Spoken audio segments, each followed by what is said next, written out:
সকল প্রশংসা মহান সৃষ্টিকর্তার নামে। আমার হৃদয় থেকে আমার সকল গুরুকে জানাচ্ছি অসংখ্য ভালোবাসা এবং বিনম্র শ্রদ্ধা। হ্যালো গাইস, আপনারা সকলে কেমন আছেন? আশা করি সকলেই ভালো আছেন। আজকে যে জিনিসটা আপনার জন্য নিয়ে আসছি, কঠিন বিচ্ছেদ। এটা হচ্ছে আপনি বিশ্বাস করতে পারবেন না, বিশ্বাস, ভক্তি এবং শ্রদ্ধার সহিত কাজটি করতে পারলে 100% বিচ্ছেদ হবে হবে হবে। তবে আমি সর্বপ্রথম আপনাদেরকে নিয়ম বলে দেব, তারপর মন্ত্র বলে দেব, তারপরে প্রয়োগ বিধি বলে দেব, কীভাবে সিদ্ধি করবেন সব কিছু বলে দেব। তো ভিডিওটি স্কিপ না করে সুন্দর করে মনোযোগ সহকারে দেখবেন এবং শুনবেন এবং বুঝবেন।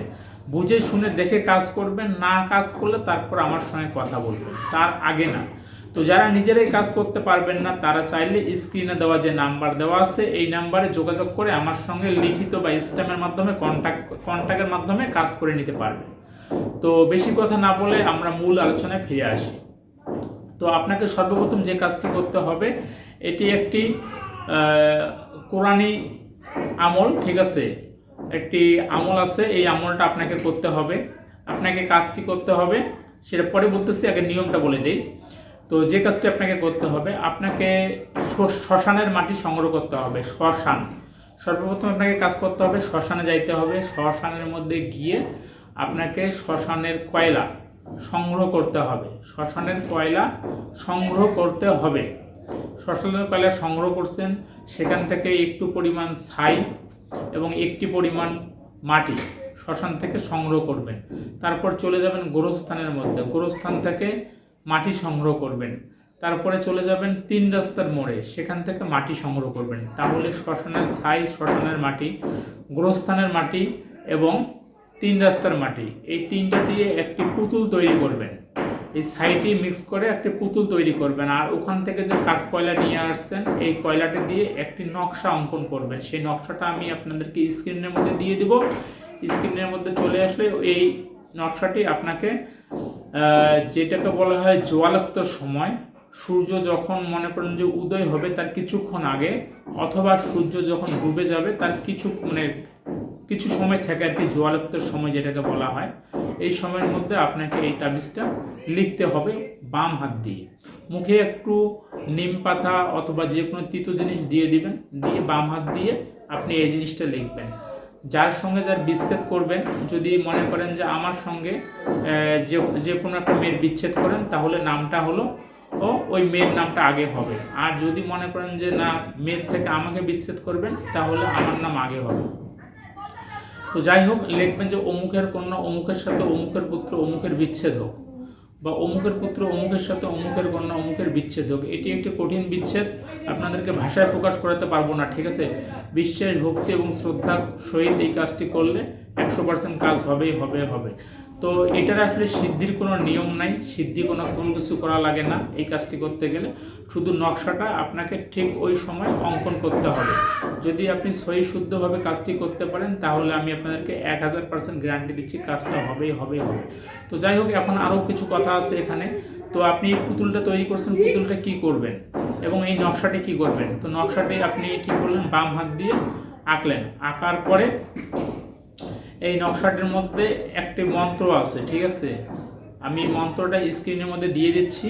দেখুন, স্ক্রিনের মধ্যে নকশা এবং মন্ত্র দুটাই চলে আসছে। প্রথমে আপনাকে এটি কাঠকয়লা দিয়ে নকশাটা অঙ্কন করতে হবে।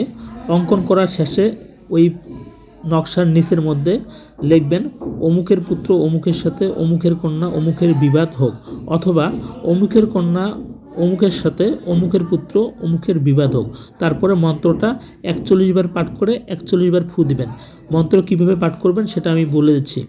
বোজন্না ইন্নাহুল ফিরাকো বলকি তুষাকো, অমুকের পুত্র অমুকের সাথে অমুকের কন্যা অমুকের বিবাদ হোক, অথবা বোজন্না ইন্নাহুল ফিরাকো বলকি তুষাকো, অমুকের কন্যা অমুকের সাথে অমুকের পুত্র অমুকের বিবাদ হোক। এভাবে মন্ত্রটা আপনারা পড়তে থাকবেন, একবার করে পাঠ করবেন এবং একবার করে ফু দিবেন, একবার করে পাঠ করবেন, একবার করে ফু দিবেন। এভাবে 41 বার পাঠ করে 41 বার ফু দিবেন। তাহলেই আপনার এই মন্ত্রটা, নকশাটা কিন্তু সিদ্ধি হয়ে যাবে।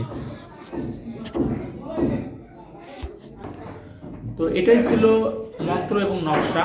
তো এই নকশাটা লিখছেন, লেখার পরে এই মন্ত্রটা ওইভাবে 41 বার পাঠ করবেন। মানে 41 বার পাঠ, একবার করে পাঠ করবেন, একবার করে এই নকশাটার মধ্যে ফু দিবেন, ওই পুতুলটা সহ আর কি ফু দিবেন। এভাবে 41 বার পাঠ করে নকশা এবং পুতুলে দুইটাই ফু দিবেন। দেওয়ার পরে পুতুলের প্যাটের মধ্যে এই নকশাটি ঢুকিয়ে দিবেন। ঢুকিয়ে দিয়ে এটা আপনাকে কি করতে হবে, একটা গোরস্থানে যাবেন, গোরস্থানে চলে গেলেন, গোরস্থানে গিয়ে 2 কবরের মাঝখানে, 2টা কবর, এটা যখন 2টা কবর ঠিক মাঝখানটায় এই নকশাটি পুতুলটি পুঁতে দিবেন। পুতুলটি মানে পুঁতে দিবেন, দেখবেন যে আপনাকে 72 ঘন্টা সময় লাগবে না, তাদের মধ্যে বিচ্ছেদ শুরু হয়ে গেছে, ঝগড়াঝাঁটি, বিভিন্ন ধরনের টর্চার একে অপরের শুরু হয়ে গেছে। তবে আমি আপনাদেরকে একটা কথা বলবো, যদি আপনারা অন্যের ক্ষতি করেন তাহলে আপনাদের নিজের ক্ষতি হবে। সুতরাং অন্যের কোনো ক্ষতি করবেন না, অবৈধ বিচ্ছেদটাই করবেন বিশেষ করে, তাহলে ভালো রেজাল্ট পাবেন। তো চাইলে এটা দিয়ে আপনি আরও খারাপ কাজ করতে পারবেন, কিন্তু করা যাবে না, আমি আপনাদেরকে অনুমতি দিলাম না। যদি তারপরে আপনারা করে থাকেন, কাজ হয়তো হবে, কিন্তু এর ফল আপনাদেরকে ভোগ করতে হবে। তো এটাই ছিল আজকের বিশেষ ভিডিও। সবাই ভালো থাকবেন। যারা এখন পর্যন্ত আমার এই চ্যানেলটাকে সাবস্ক্রাইব করেন নাই, তারা অবশ্যই আমার এই চ্যানেলকে সাবস্ক্রাইব করবেন এবং লাইক, কমেন্ট করবেন, শেয়ার করবেন আপনাদের বন্ধু বান্ধবের কাছে, যেন তারা এই ভিডিওটা পেয়ে উপকৃত হতে পারে। দেখা হবে আপনাদের সঙ্গে নতুন ভিডিওতে।